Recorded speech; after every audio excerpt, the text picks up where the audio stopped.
जय हिंद साथियों। जय हिंद सर। मैं सेनापति ट्रेनिंग सेंटर से पीटीआई अर्जुन सर।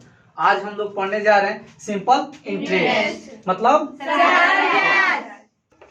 क्या पढ़ने वाले हैं हम लोग? साधारण ब्याज मतलब सिंपल इंटरेस्ट। सिंपल इंटरेस्ट इसको किस भाग में बांटेंगे? पार्ट। सबसे पहले क्या लिखते हैं हम लोग? PART।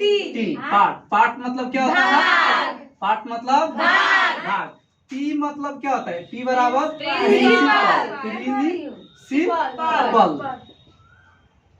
प्रिंसिपल। प्रिंसिपल मतलब क्या होता है? मूलधन। क्या होता है? मूलधन। आइए से क्या हो गया? अमाउंट। क्या होता है? अमाउंट। क्या होता है? अमाउंट का हिंदी मतलब क्या? धन। और आर से क्या होगा? क्या होगा? रेट मतलब और टी से मतलब टाइम। टाइम मतलब समय। यहाँ तक समझ गए? यानी साधारण ब्याज यानी सबसे पहले इसको हम किस चीज में बांटे हैं? पार्ट मतलब पी से प्रिंसिपल, ए से अमाउंट, आर से रेट, टी से टाइम। ठीक है? मिटा दें। इसके बाद इसको फार्मूले को लिखेंगे यानी सूत्र को लिखेंगे। नहीं, पी मतलब जो होता है पार्ट मतलब सबसे पहले हम लोग क्या लिखेंगे? SI मतलब सिंपल सिंपल इंटरेस्ट। इसका फार्मूला आता है P into R into T by 100 यानी 100। P का फिर लिखेंगे यानी प्रिंसिपल। प्रिंसिपल बराबर क्या होगा? SI गुने 100 बटे R गुने T। नहीं, फिर लिखेंगे R बराबर SI गुने 100 बटे P गुने T। फिर लिखेंगे T बराबर SI गुने 100 बराबर क्या रहेगा? R गुने P। ठीक है? SI मतलब साधारण ब्याज को हम हिंदी में लिखेंगे यानी ब्याज। क्या लिखेंगे? ब्याज बराबर क्या होता है? मूलधन बटे 100। यहाँ तक समझ में आ रहा है? फिर लिखेंगे मूलधन। क्या लिखेंगे? मूलधन का फॉर्मूला होता है ब्याज गुने 100 बटे दर गुने समय। यहाँ तक सही है? फिर अब लिखेंगे दर। क्या लिखेंगे? दर बराबर होता है ब्याज गुने 100 बटे मूलधन गुने समय। यहाँ तक समझ में है? हम लिखेंगे, हम क्या लिखेंगे? समय। समय बराबर क्या होगा? ब्याज गुने 100 बटे मूलधन गुने दर। यहाँ तक समझ में आ रहा है? कोई दिक्कत? कोई प्रॉब्लम? मिटा देना। कोई दिक्कत?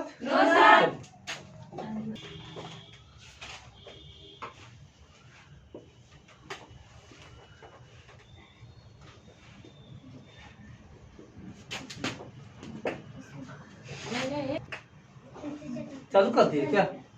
हम लोग क्या पढ़े थे? साधारण ब्याज। साधारण ब्याज यानी टोटल हम लोग अगले वीडियो में पढ़ चुके हैं। अब इसके जस्ट बाद क्या पढ़ेंगे? चक्रवृद्धि ब्याज मतलब कंपाउंड इंटरेस्ट। कंपाउंड इंटरेस्ट के पहले हम लोग एक फार्मूला को क्या करेंगे? जानेंगे अच्छे से। ठीक है? चक्रवृद्धि ब्याज का फार्मूला हो गया मूलधन गुने 1 प्लस दर बाई 100 पावर समय माइनस 1। इससे हम लोग क्या करेंगे? साधारण चक्रवृद्धि ब्याज के सारे क्वेश्चन को सॉल्व कर सकते हैं। लेकिन चक्रवृद्धि ब्याज पढ़ने से पहले परसेंटेज विधि निकालेंगे। किसका? चक्रवृद्धि ब्याज का। पहले क्या पढ़ेंगे? परसेंटेज विधि। कौन सा विधि? परसेंटेज विधि। सेकंड में पढ़ेंगे रेशियो मेथड। क्या पढ़ेंगे? Ratio method. रेशियो मेथड मतलब अनुपात। चलिए पढ़ेंगे परसेंटेज विधि। क्या पढ़ेंगे? परसेंटेज विधि। यानी परसेंटेज विधि में जैसे हम लोग 1 का स्क्वायर निकालते हैं तो 1 का स्क्वायर क्या होता है? 1 होता है। यानी 2 का स्क्वायर निकालते हैं 2 दूने 4। 3 का स्क्वायर निकालते हैं 3 तिहाई 9। इसी टाइप का परसेंटेज विधि में 1% बराबर 2 वर्षों के लिए क्या होता है? 2% बराबर 2 वर्षों के लिए चक्रवृद्धि ब्याज क्या होगा? 3% बराबर 2 वर्षों के लिए चक्रवृद्धि ब्याज क्या होगा? इसके लिए हम लोग फार्मूला अपनाएंगे। सबसे पहले यहाँ पर क्वेश्चन लिखता है जो 2 वर्षों के लिए दर प्रतिशत। क्या लिखता है? 2 वर्षों के लिए 10%, यानी 10% निकालने के लिए 2 वर्षों के लिए, कितना वर्षों के लिए कर रहा है? 2 वर्षों के लिए, यानी 1% का कितना वर्ष निकालेंगे? 2 वर्ष। तो 2 वर्ष निकालने के लिए कितना खंड देंगे? 2 खंड। कितना खंड देंगे? 2 खंड। कितने वर्ष के लिए? 2 वर्ष के लिए। अगर वहीं 3 वर्ष के लिए रहेगा तो कितना खंड देंगे? 3। और 4 वर्ष के लिए रहेगा तो 4। इतना समझ में आ रहा है?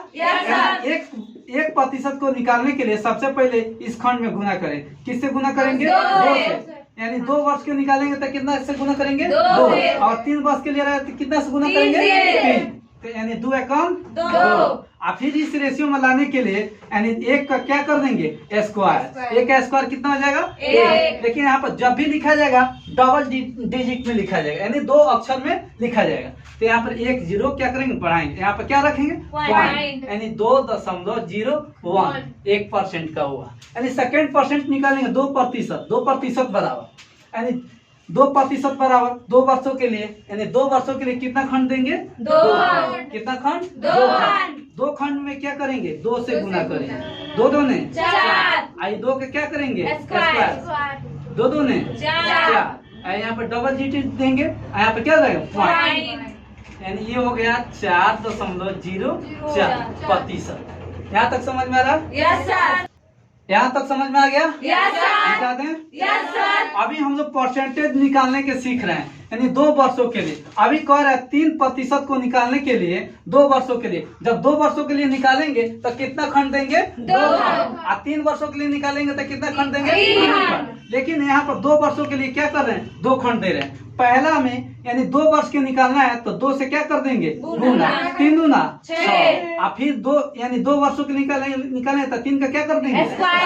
3 तिहाई 9। डबल डिजिट देंगे, यहाँ पर कुछ नहीं तो क्या देंगे? पॉइंट, यानी दशमलव। ये आंसर आ जाएगा 6.09 है ना जी? अब फिर हम 4% के निकालेंगे। 4% के इसको क्या करेंगे? कितना खंड देंगे? 2 खंड। यानी 4 में 2 वर्ष के लिए तो 4 में क्या करेंगे? 2 से गुना। 4 दूने 8। और 4 यानी 2 सेकेंड के लिए क्या करें? 4 का स्क्वायर। 4 चौका 16। यहाँ पर क्या है? पॉइंट। क्या है? पॉइंट 8.16। अब 5% के लिए निकालने के लिए इसके लिए क्या करेंगे? 2 खंड। 2 खंड क्यों दे रहे हैं? क्योंकि 2 वर्ष के लिए निकाल रहे हैं। 3 वर्ष के लिए निकालेंगे तो कितना खंड देंगे? 3। तो 5% यानी इसमें 2 वर्ष के लिए 2 से क्या करेंगे? 5 दूना 10। और फिर इसमें क्या करेंगे? 5 का स्क्वायर 25, यानी इसमें आ गया 10.25 आंसर। ठीक है? इसका निकालेंगे 2 वर्षों के लिए। 2 वर्ष के लिए निकालेंगे तो क्या डिजिट देंगे? 2। यानी 2 वर्ष के लिए निकालेंगे तो 6 में कितना से गुना करेंगे? 6 दूना 12। 6 का क्या करेंगे? 6 का 36। इसमें क्या देंगे? पॉइंट, यानी 12.36 आंसर। यानी 7% का बोलेगा तो क्या करेंगे? 2 खंड बनाएंगे। Yes sir. 2 खंड इसलिए बनाएंगे क्योंकि 2 वर्षों के लिए है नहीं। Yes sir. 7 के क्या करेंगे? 2 से गुना। 7 दूना 14। 7 का स्क्वायर 7 बीच में कुछ नहीं है तो क्या? पॉइंट। ये कितना आ गया? 14.4 आंसर। अब निकालेंगे हम लोग 8%। 8% के लिए 2 वर्षों के लिए चक्रवृद्धि ब्याज, यानी 2 वर्षों के लिए कितना खंड देंगे? 2 खंड। यानी 8 में 2 से क्या करेंगे? 8 दूना 16। आज सेकेंड खंड के लिए 8 का क्या करेंगे? 8 28 14। यहाँ पे क्या देंगे? पॉइंट। इसका क्या आ गया? 16.64 नहीं। और फिर 9% का निकालेंगे। 9 का भी 2 वर्ष के लिए रहेगा तो क्या देंगे? 2 खंड। 3 वर्ष के लिए रहेगा तो 3 खंड, यानी 2 वर्ष के लिए तो 2 खंड। पहले में क्या करेंगे? 9 से 2 में गुना 9 दूना 18। फिर 9 के 9 का क्या करेंगे? स्क्वायर 81 पॉइंट, यानी 18.81। यहाँ तक समझ में आ रहा? चलिए बिठा दें। कोई दिक्कत? आप देखिए अभी हम लोग 10% के निकालेंगे। कितना? 10%। हर क्वेश्चन में चक्रवृद्धि ब्याज में ज्यादातर 10% पूछता है, बोलता है सदा चक्रवृद्धि ब्याज में क्या बोलता है? 10%। तो 10% के पहले हम लोग क्या करें? परसेंटेज निकालेंगे। 10% 2 वर्ष के लिए कितना खंड देंगे? 2 वर्ष के बोल रहे हैं तो 10 में कितना से गुना करेंगे? 10 दूना 20। यहाँ पे लिखेंगे क्या, यहाँ पे 10 का क्या करेंगे स्क्वायर। 10 का स्क्वायर क्या होता है 100। लेकिन यहाँ पर जब भी लिखना है तो 2 डिजिट लिखना है। क्या लिखना है 2 डिजिट। तो इसको हम यहाँ पर लिखेंगे, इसमें एक तीर निकालेंगे, ठीक है। यहाँ पर 2 जीरो दे देंगे और यहाँ पे एक एक्स्ट्रा है, इस फालतू को क्या करेंगे यहाँ ले आकर जोड़ देंगे। तो 20 से क्या हो जाएगा 21, यानी डबल डिजिट हो गया।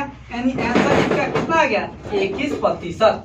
क्यों? क्योंकि दशमलव के बाद जीरो का कोई वैल्यू नहीं होता है, ठीक है। नहीं पढ़ पाए क्योंकि 10% में आप लोग कंफ्यूजन हो रहा है। इसमें डबल डिजिट है, क्या है डबल डिजिट।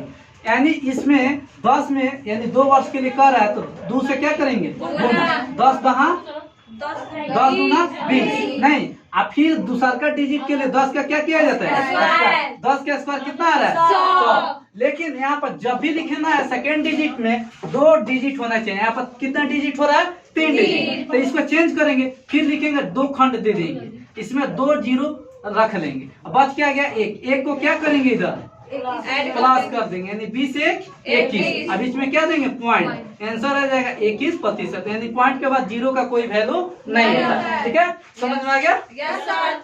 तो आगे देखिए अब 11%, ये समझ में आ रहा।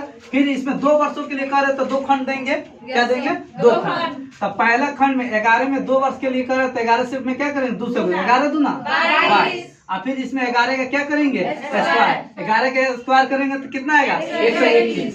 अभी यहाँ पर फिर क्या हो रहा है 3 डिजिट हो रहा है, तो 3 डिजिट हम नहीं लिखेंगे, यहाँ पर उतारेंगे।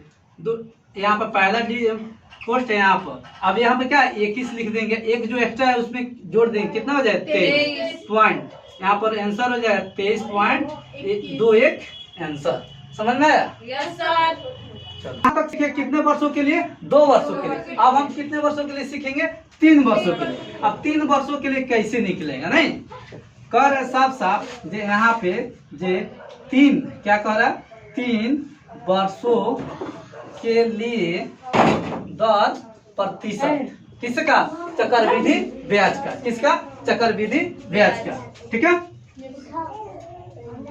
7 वर्ष के लिए 10% निकालना है। तो पहला हम लोग पढ़ रहे थे 2 वर्षों के लिए कितना खंड बना रहे थे 2। लेकिन 3 वर्षों के लिए कर रहा था कितना खंड बनाएंगे 3। बात समझ में आया। पहले कह रहा था 2 वर्षों के लिए तो 2 खंड बना रहे थे, अब 3 वर्षों के लिए कर रहा था कितना खंड बनाएंगे 3। तो 3 यानी 3 1 में कितने से गुना करेंगे 3। 3 एकम 3 यानी 1 में 3 से गुना करेंगे तो कितना आएगा 3 नहीं 3 गुने 3। बात समझ में आ गया। यानी 1 में 3 से गुना करेंगे कितना आया 3। अब यहाँ पे सेकेंड डिजिट के लिए इस और इस अंक में गुना किया जाता है 1 और 3 में, फिर क्या आ जाएगा यहाँ पे 3। और इसी अंक को इसमें आने के लिए 1 का क्या कर दिया जाता है क्यूब। 1 का 1 क्यूब करेंगे तो क्या आ जाएगा 1। लेकिन यहाँ पर ध्यान देना है जब भी इसमें 0.3 अंक वाला में देना है तो 4 डिजिट के बाद कितना देना 4। तो लास्ट में डबल डिजिट लिखा जाता है। क्या लिखा जाता है डबल डिजिट। यानी 2 1 3 यहाँ पे एक और क्या करेंगे डिजिट, यहाँ पे क्या करेंगे पॉइंट। यानी इसको लिखेंगे 3.301 आंसर। 1% का 3 वर्षों के लिए। अब 2% के निकालेंगे कितने वर्षों के लिए 3 वर्षों के लिए। यहाँ पर कितना डिजिट देंगे 3। कितना देंगे 3, ठीक है। वर्ष के लिए निकालेंगे तो 2 में कितने वर्ष के लिए 3। तो 3 से क्या करेंगे गुना, 3 दूना 6। अब सेकेंड डिजिट के लिए इस और इस अंक में गुना किया जा रहा है 6 दूना 12। और फिर इसमें लास्ट में 2 के क्या कर देंगे क्यूब। 2 का क्यूब यानी 2 गुने 2 यानी 5 3 रहता था कितना बार गुना किया जाता है 3 बार। 2 दूने 4 4 दूने 8 यानी 2 का क्यूब कितना आया 8। यहाँ पे क्या लिखेंगे 8। जब भी दशमलव देना है तो पहले वाला में दिया जा रहा था 2 अंक के बाद, अब इसमें 3 वर्षों के लिए बोल रहा है तो इसमें कितना अंक के बाद देंगे 4 अंक। यानी 1 2 3 4 अंक के बाद क्या देंगे दशमलव। तो क्या होगा 6.1208 आंसर निकाल चुके हैं। एक क्वेश्चन रहता है इसी टाइप पर 5000 रुपया का 4% वार्षिक चक्रवृद्धि ब्याज की दर से 2 वर्षों के लिए कुल क्या कर रहा है, कुल चक्रवृद्धि ब्याज ज्ञात करें। है ना कर रहा है 5 क्या कर रहा है 5। तो यहाँ पे लिखेंगे हम, इसलिए क्या लिखेंगे, इसलिए मूलधन बराबर कितना होगा 5000। क्या होगा 5000। दर बराबर क्या हो जाएगा 4%। और समय बराबर क्या हो जाएगा 2 वर्ष। कितना दिया हुआ है, कितना बात समझ रहे हैं, दिया है 4% कितने वर्ष के लिए दिया है 2 वर्षों के लिए। 4% कितने के लिए दिया है 2 वर्ष। ध्यान दीजिए, कह रहा है जो मूलधन यहाँ पर दिया है 5000 नहीं 5000 और दर दिया है 4%।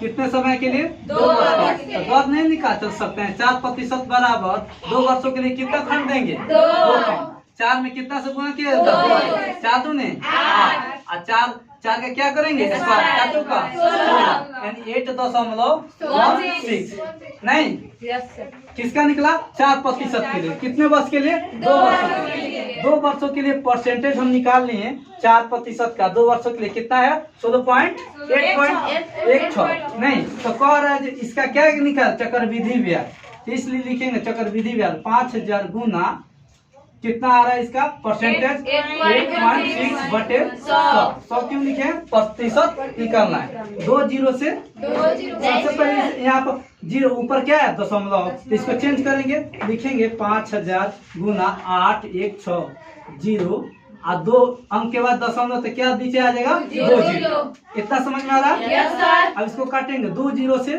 2 जीरो 1 जीरो से 1 जीरो कट गया, बचा 5 गुने 8 6/10। 5 एकम 5 5 दूना 10 2 एकम 2 और 408 408 दूना 816। अब आंसर आ गया 408 आंसर। बात समझ में आया। इस तरह